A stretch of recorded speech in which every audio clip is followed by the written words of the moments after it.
साथियों, जय भीम, जय भारत, जय संविधान, जय मंडल, जय जोहार।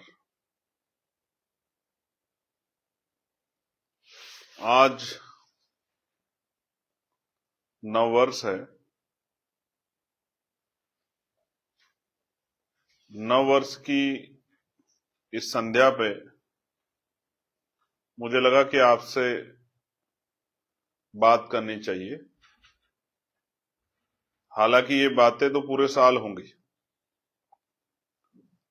लेकिन क्योंकि नववर्ष है, दूसरी तरफ भीमा कोरेगांव शौर्य दिवस है, खैलांजी का तकलीफ दे अवसर है, समय है पीड़ा का।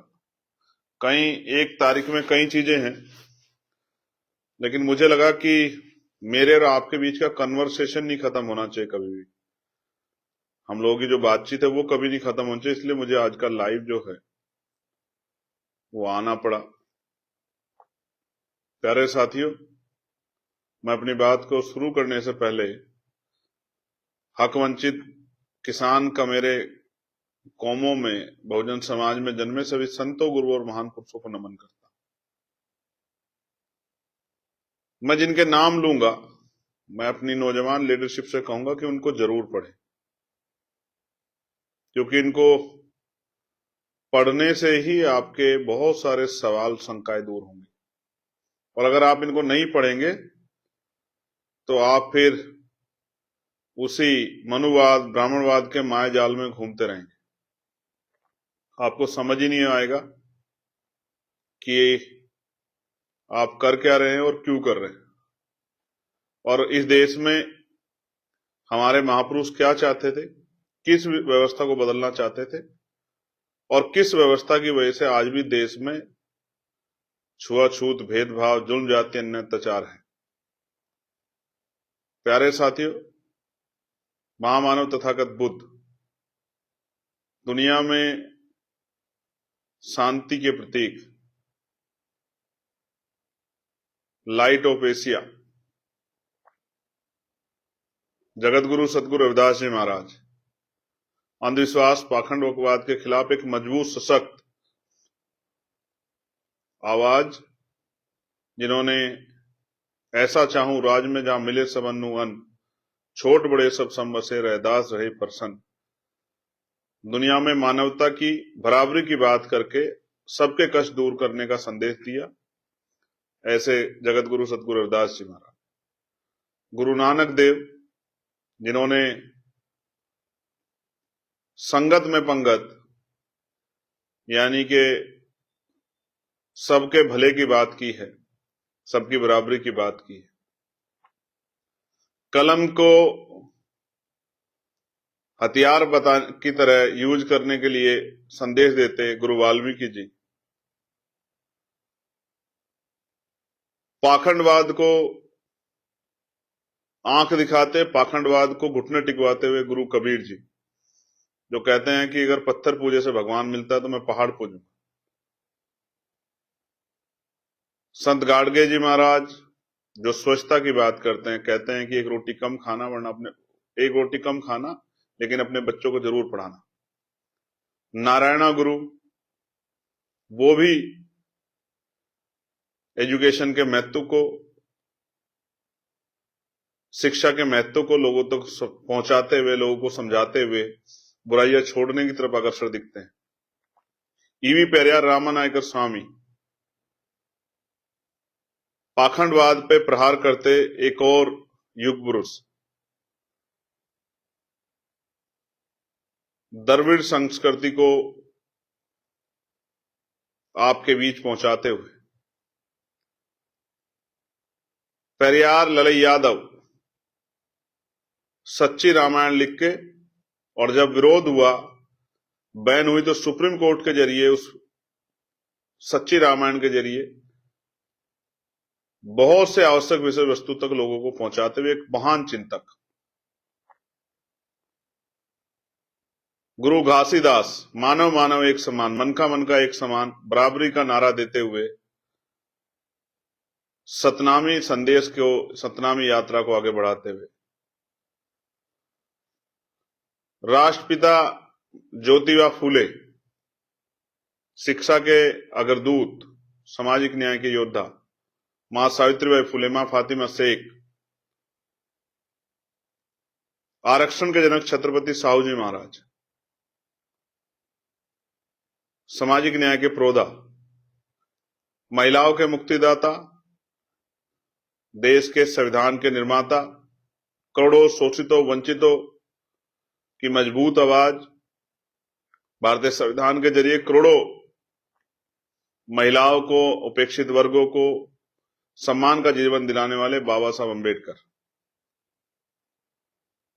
अर्जक संघ के जरिए अंधविश्वास पाखंडवाद पर चोट करती हुई एक शोषितों की मजबूत आवाज, महामना रामस्वरूप वर्मा, चौधरी महाराज सिंह भारती, बाबू जगदेव प्रसाद कुशवाहा, जननायक कपूरी ठाकुर। बाबा साहब अम्बेडकर के साथ अपने कमजोर वर्ग के लिए संघर्ष कर रहे सर छोटू राम, जातक पातक तोड़र मंडल के अध्यक्ष संतराम बीए प्रजापति जी, शिक्षा का प्रचार प्रसार कराते बर्मन लोधी जी, बाबू शिवदयाल चौरसिया जी। बाबा साहब अम्बेडकर और भगवान बुद्ध के जन्म जयंती पर अवकाश के लिए संघर्ष करते हुए मान्यवर दीना भाना वाल्मीकि जी, मान्यवर साहब श्री काशीराम जी, बहुजनों को एक प्लेटफार्म पर लेके आने वाले, बहुजनों की को उनकी वोट की ताकत समझाने वाले। वीरांगनाओं में मां वंतिकाबाई लोधी, मां झलकारी बाई कोरी, मां फूलन देवी,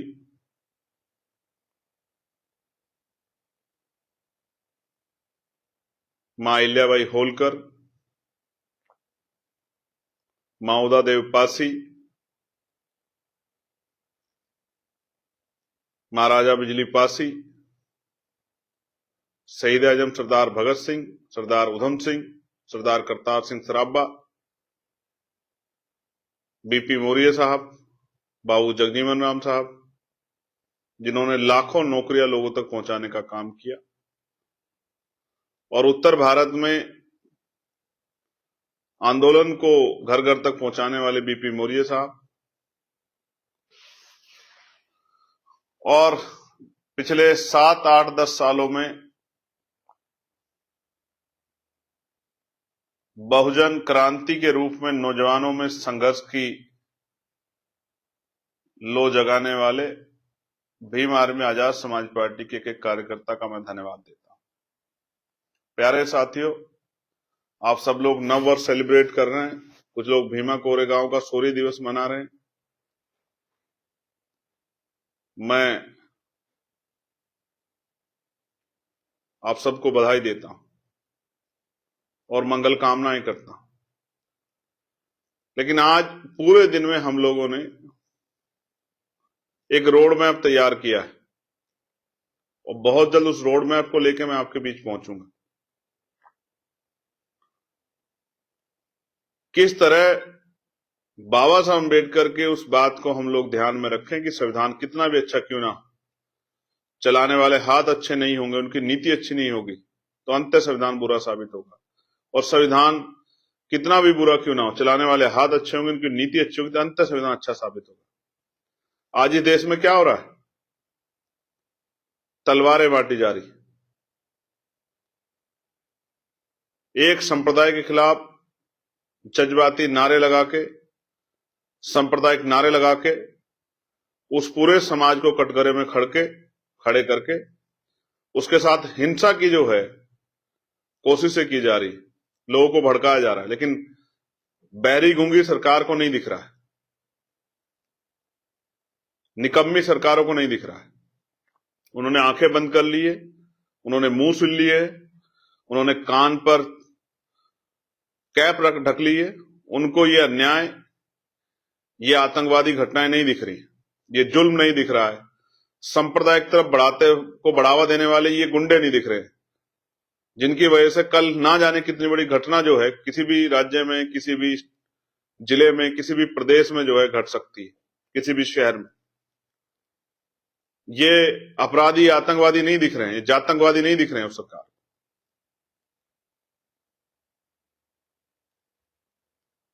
सम्मानित साथियों, 25 तारीख को क्या हुआ?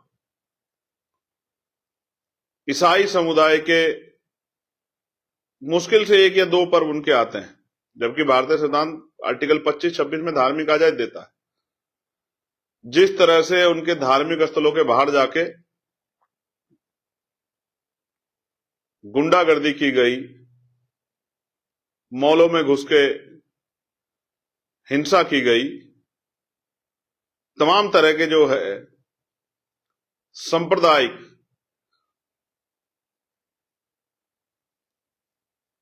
व्यवहार को, सांप्रदायिक आचरण का प्रदर्शन किया गया, गुंडा तंत्रों ने जिस तरह का नंगा नाच किया, ये निकम्मी सरकारों को नहीं दिखा, बहरी सरकारों को नहीं दिखा। जिस तरह का अन्याय हो रहा है उस पे सरकार चुप है। आपको कुदरत ने 2 आंख, 2 कान, 2 हाथ, 2 पैर दिए, सोचने के लिए दिमाग दिया है। हालातों पे नजर बढ़ाइए, किस तरह पिछड़े अति पिछड़े वर्ग के अधिकारों को छीना जा रहा है, किस तरह आरक्षण को खत्म किया जा रहा है, किस तरह हिंदू राष्ट्र के नाम पर जो दिन रात दलित, पिछड़े, आदिवासियों के संवैधानिक अधिकारों को गालियां देते हैं, वो आज हिंदू राष्ट्र बनाने की बात कर रहे हैं। क्यों? क्या स्वरूप होगा हिंदू राष्ट्र का? क्या बदल जाएगा हिंदू राष्ट्र से? अगर कुछ नहीं बदलेगा तो क्यों? और अगर बदल जाएगा तो क्या बदल जाएगा? कमजोर वर्गों पे जो सशक्तिकरण के अवसर दिए हैं संविधान ने, वो खत्म हो जाएंगे। आज के जो पिछड़े वर्ग के, दलित समाज के नौजवान इन बहरूपियों के चक्कर में हिंदुत्व का झंडा उठा के घूम रहे हैं, उनको भी नहीं पता कि उनके परिवार के लोगों को स्वाभिमान सम्मान का जीवन आज जो ये धर्म के नाम पे गुंडागर्दी कर रहे हैं, इन्हीं लोगों ने नहीं जीने दिया। कौन था जो हजारों साल तक आपके अधिकारों पर अतिक्रमण करता रहा? आपको समझना पड़ेगा। हमारे सामने चुनौती है, इस चुनौती को हम लोग स्वीकार करते हैं और चुनौती को हम स्वीकार करके इस सांप्रदायिकता के माहौल को ठीक करेंगे, इस गुंडागर्दी की जड़ें उखाड़ देंगे, इन गुंडों को राजकाज बना के सजा देंगे, अपने बेरोजगार भाइयों को रोजगार देंगे।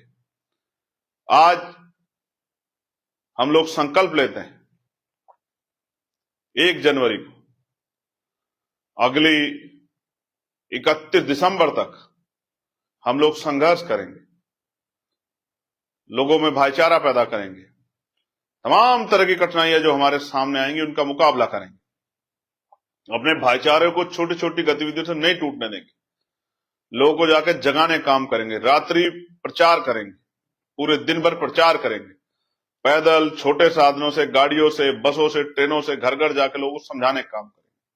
और मैं भीम आर्मी आजाद समाज पार्टी के नौजवानों को कहना चाहता हूं, वो संकल्प लें कि वो किसी भी कीमत पे, जैसे बाबा साहब ने कहा था कि मुझे मेरे जाने के बाद मरा हुआ मत समझना, जब तक संविधान जिंदा है मैं जिंदा। तो बाबा साहब अम्बेडकर के संविधान की रक्षा का आज हम लोग संकल्प लें, संविधान विरोधी ताकतों को निस्तानाबूद करने का हम लोग संकल्प लें। हम लोग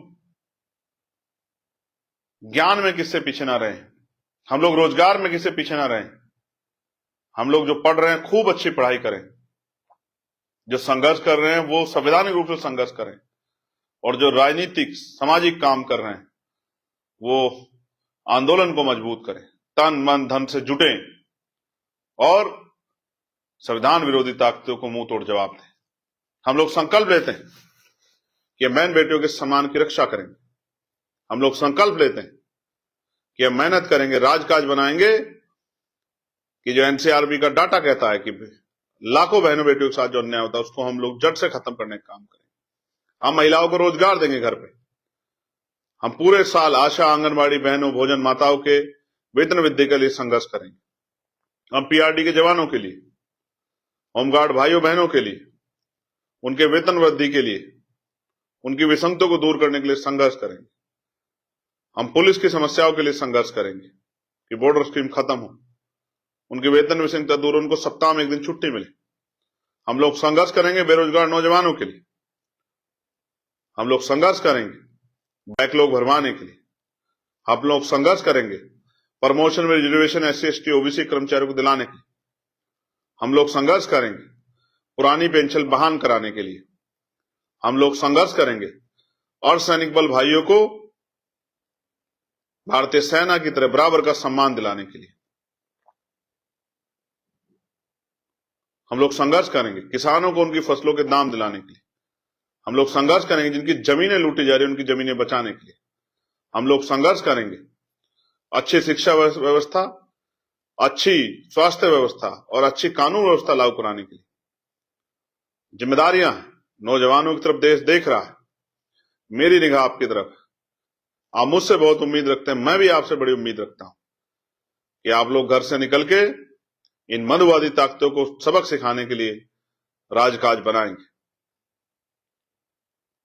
बूथ कमेटी बनाएंगे, सेक्टर कमेटी बनाएंगे, भाईचारा कमेटी बनाएंगे, सोशल मीडिया अकाउंट बनाएंगे और जमीन पर काम करके अपने भूखे प्यासे समाज को मुख्य धारा में लाने के लिए संघर्ष करेंगे। लोगों की ताकत बनेंगे। हम लोग संकल्प लेते हैं, लोगों की आवाज बनेंगे, लोगों की मदद करेंगे, लोगों के साथ खड़े होंगे, लोगों पे होने वाले जुर्म को रोकने का काम करेंगे, अपनी शक्ति बनाएंगे, छोटी छोटी ईगो को हम लोग खत्म करेंगे, भाईचारा बनाएंगे कमजोर वर्गों के लोगों में, पिछड़ों में। क्योंकि आप महसूस करो, जब आजादी नहीं थी, जब संविधान नहीं था, तो इन्हीं कमजोर वर्गों के लोगों को कोई सरकारी नौकरी नहीं देता था, कोई रोजगार नहीं देता था, कोई सम्मान नहीं देता था। और आज भी शूद्र कह के जिस तरह से अपमानित करने का काम किया जा रहा है, जिस तरह से पुनः सरकारी नौकरी खत्म करके निजी क्षेत्रों को बढ़ाकर, जिस तरह से हमें हमारी जो सुरक्षा गारंटी थी सरकार ने उसको छीना जा रहा है, जिस तरह से आज भी सफाई कर्मचारी, हम लोग संकल्प लेते हैं कि ठेकेदारी आउटसोर्सिंग पे जो सफाई कर्मचारी हमारा या कोई भी कर्मचारी जो ठेके पर सफाई उस पर संविदा पे उस पर काम कर रहा है आउटसोर्सिंग पे, इस पूरी व्यवस्था को खत्म करेंगे। संविदा और पक्की नौकरी दिलाने का काम करेंगे। अपने भाइयों को सीवर में नहीं जाने देंगे, अपने भाइयों को मैला नहीं उठाने देंगे। हम लोग संकल्प लेते हैं, हम लोग मानवतावादी भारत बनाने के लिए काम करेंगे। हम लोग संकल्प लेते हैं कि हम किसी भी कीमत पे अपने स्वाभिमान सम्मान का समझौता नहीं करेंगे। हम लोग भीम आर्मी के लोग, आजाद समाज पार्टी के लोग काम करेंगे, काम से अपनी पहचान बनाएंगे, लोगों के दिल में जगह बनाएंगे और संघर्ष करके लोगों के आंसू पूछने का काम करेंगे।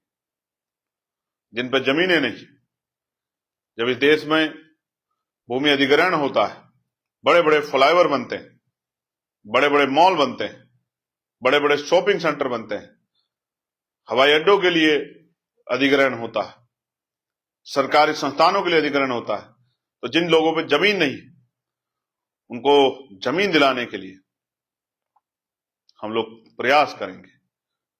प्यारे भाइयों, इस नफरत सांप्रदायिक ताकतों को जमीदज करने के लिए मुझे आप सबके साथ की जरूरत है।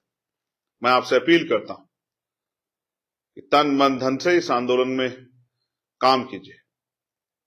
आने वाले 5-6 साल बाबा साहब के नाम, मान्यवर काशीराम साहब के नाम, राष्ट्रपिता ज्योतिबा फुले के नाम, छत्रपति साहू जी महाराज के नाम, मान्यवर दीना भाना वाल्मीकि जी के नाम, तमाम हमारे महापुरुषों के नाम, और किसी को जानना हो, किसी को देखना हो, किसी को समझना हो तो इतिहास पढ़िए, आपको पता लगेगा। आज आपको चुनावी भाई बताने वाले लोग किस तरह से लंबे समय से आपको जो अधिकार मिले हैं संविधान में, उसको खत्म करने के लिए कितने तरह के षड्यंत्र कर रहे हैं। इन लोगों से सावधान होना पड़ेगा। मैं आपका धन्यवाद करता हूं, लेकिन मैं आपसे आग्रह करता हूं, आपसे अपील करता हूं, अपने परिवार को जागरूक करें, बहन बेटियों को जागरूक करें, आने वाली नस्लों को जागरूक करें। पहले मिशन का काम अपने घर में करें, अपने रिश्तेदारों में करें, अपने पड़ोसियों में करें, फिर दूसरी तरफ जाए। पहले घर मजबूत करें, अपनी गली मजबूत करें, अपना बूथ मजबूत करें, अपना सेक्टर मजबूत करें, अपनी विधानसभा मजबूत करें, अपना ब्लॉक मजबूत करें। जब तक आप ये नहीं करेंगे तब तक बात आगे नहीं बढ़ेगी। आपने मेहनत करके फसल तैयार कर दी, लेकिन अगर संगठन आपका मजबूत नहीं है, यानी कि फसल काटने वाले लोग नहीं, फसल को बांधने वाले लोग नहीं, फसल को आवश्यक जगह पहुंचाने वाले लोग नहीं है, तो आपकी फसल को कोई दुश्मन चुरा ले जाएगा, आपकी फसल को कोई लूट लेगा, आपकी फसल पर डकैती पड़ जाएगी, आपकी फसल को जला देगा। आपको समझदार बनना पड़ेगा। तैयार हुए समाज में भाईचारा पैदा करके आप अपने संगठन को, अपनी कमेटियों को मजबूत कीजिए। यही मेरा आज का संदेश है। जब तक आप इनको कमेटियों को मजबूत नहीं करोगे, अपने संगठन को मजबूत नहीं करोगे, अपनी टीम नहीं बनाओगे, तो आप अपने अधिकारों को प्राप्त नहीं कर पाओगे। आने वाली पीढ़ियों के लिए क्या छोड़ के जा रहे हो? आने वाली पीढ़ियां सवाल करेंगी मुझसे भी और आपसे भी कि जब देश के तमाम अधिकार लुट रहे थे तो आप क्या कर रहे थे। मैं चंद्रशेखर आजाद आपके साथ संकल्प लेता हूं कि किसी भी कीमत पे महापुरुषों के कार्यों को पीछे नहीं जाने दिया जाएगा। कोई मुसीबत आए, किसी भी तरह की मुसीबत का सामना करना पड़े, जान क्यों ना दांव पे लग जाए, मान क्यों ना दांव पे लग जाए, लेकिन हम लोग महापुरुषों के कार्य को पूरा किए बगैर रुकेंगे नहीं। आपका भाई, आपका साथी, आपके बीच का संघर्ष कर रहा चंद्रशेखर आजाद आपसे अपील करता हूं, जुड़े। वो कहते हैं ना, विरोधी कहते हैं कटेंगे तो बटेंगे तो कटेंगे, और मैं कह रहा हूं पढ़ेंगे, एक साथ रहेंगे, एक साथ मिलकर लड़ेंगे, तभी राजकाज हासिल करेंगे, तभी आगे बढ़ेंगे, तभी बहुजन महापुरुषों के सपनों को पूरा करेंगे। धन्यवाद। जय भीम, जय भारत, जय मंडल, जय जोहार, जय संविधान। नमस्कार, आदाब, सत श्री अकाल। आपका भाई चंद्रशेखर आजाद।